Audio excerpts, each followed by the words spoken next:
Sobre a transição de governo, tem informações da parte do PT. O ex-presidente Lula fez uma reunião hoje, tem discutido nomes para a transição. Quais são os dois nomes mais cotados para chefiar a transição? O Geraldo Alckmin, vice-presidente eleito, e a deputada federal Gleisi Hoffmann, que é a presidente do PT. O Lula deve tomar uma decisão em breve e está analisando os prós e contras de nomear um, nomear outro. O Alckmin é uma figura que tem o maior trânsito, eventualmente, para lidar com o governo Bolsonaro. A Gleisi, como presidente do PT, teve durante a campanha a posição de maior enfrentamento, mas ela é da confiança do Lula. Outra informação falando desses dois nomes. O Alckmin ele é cotado para ser ministro da Fazenda.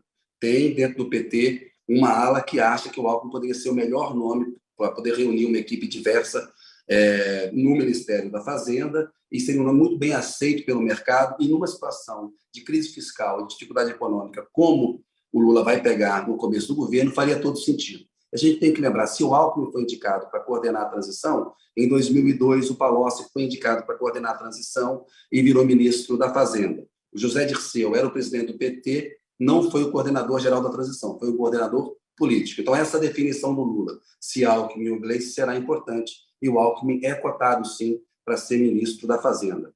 Outros cotados para a Fazenda, mas em menor grau, o Alexandre Padilha, deputado federal eleito, o Rui Costa, governador da Bahia. Mas hoje o mais forte é o Alckmin. A Gleisi Hoffmann.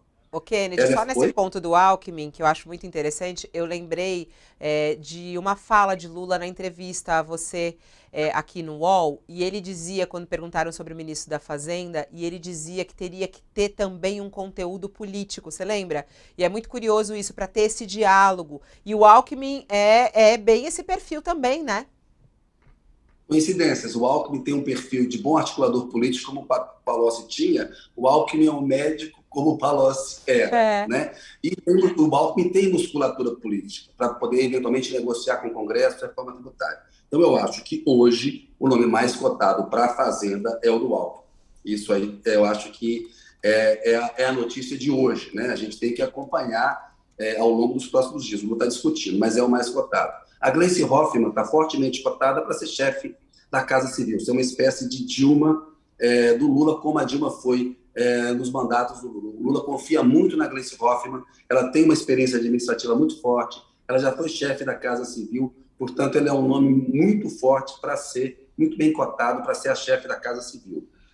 Na defesa, um nome cotado é o do Jacques Wagner, senador, que já foi ministro da Defesa. A Marina Silva é vista por setores do PT como um nome muito importante, que tem um simbolismo internacional muito forte, e como equipe embaixo dela que contemplasse outras forças políticas do PT, poderia ser indicada para o meio ambiente. O Haddad é um forte candidato a ministro da Educação ou uma pasta na área social. A Simone Tebet é forte candidata a uma pasta na área social, ou a agricultura, se ela quiser, mas dizem que ela preferiria uma pasta na área social. Monitorar e negociar. Essa é a ordem, monitorar e negociar. Só que isso está escalando de um jeito que já está prejudicando não só a circulação de pessoas, como também a segurança de quem vive em torno dessas rodovias. Né? Muitos caminhoneiros estão colocando fogo nos pneus, fogo nas pistas, e isso pode acabar causando uma tragédia e que poderia ser evitada com um simples pronunciamento do presidente Bolsonaro, que já está há 15 horas mudo e calado. Desde o resultado oficial que foi proclamado pelo TSE, já se passaram 15 horas, ele ainda não se manifestou, não deu um pio. Diante dessa manifestação, esse silêncio do presidente, Fabiola, não é só um vexame, digamos, litúrgico, né? Ele passa a ser uma atitude, uma escolha arriscada que coloca em risco a segurança de muita gente. Vamos lembrar que lá no Capitólio, o presidente Trump, a senadora Marina, eu vi, ela comparou o episódio com o nosso Capitólio, mas vamos lembrar que lá, até tarde demais, o presidente Trump se dirigiu aos manifestantes pedindo que eles fossem para casa, né? Ele disse, go home, we love you. E, a partir daí, as manifestações no Capitólio arrefeceram. O presidente Bolsonaro podia fazer a mesma coisa, imitar o presidente Trump, como ele sempre imita, aliás, só que no sentido de acabar com essas manifestações. Ele poderia emular o presidente Trump antes que aconteça o que aconteceu nos Estados Unidos. O Trump só falou isso depois de que havia tido pelo menos uma morte. Existe o bolsonarismo de essência, eu diria, que é o bolsonarismo extremista, que corresponde a uma pequena parte desses 49% de votos que ele obteve. Isso estava duplamente inflacionado, duplamente superestimado. De um lado, pelo próprio exercício do poder, o comando da máquina. E ele usou de modo despudorado.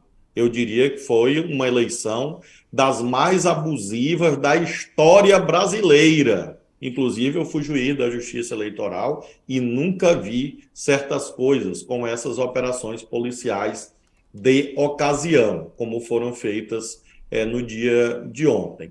E a outra razão da inflação ou da superestimação da força do Bolsonaro derivava dessas invenções, dessas fake news, mentiras, etc.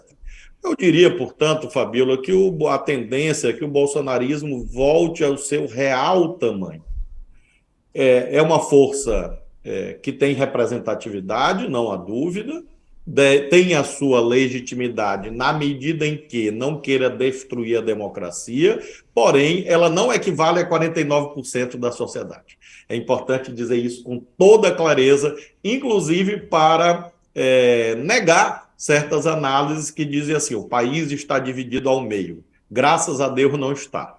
Nós tivemos ontem uma votação quase que meio a meio, mas a tendência agora, a imensa maioria da população, caminhar nos trilhos da democracia, do bom senso, da razoabilidade, e o bolsonarismo ser uma força sendo reduzida. Ô, senador, então qual é o percentual que você acha que é esse bolsonarista mais raiz? Falam de 20% a 30% mais ou menos. É essa a sua análise, não? E por que esse outro público que não é bolsonarista votou em Bolsonaro e não votou em Lula? Votou pelos vários fatores, Fabíola, que nós vimos. Mentiras, fake news, sobre a questão, por exemplo, da liberdade religiosa. Muita gente votou, sinceramente, acreditando que o Lula ia fechar a igreja. Como isso não vai acontecer, isto vai se evidenciar como uma brutal fraude. E as pessoas, inclusive, vão se dar conta disso, que estavam sendo enganadas, manipuladas na sua fé, o que é vergonhoso, inclusive.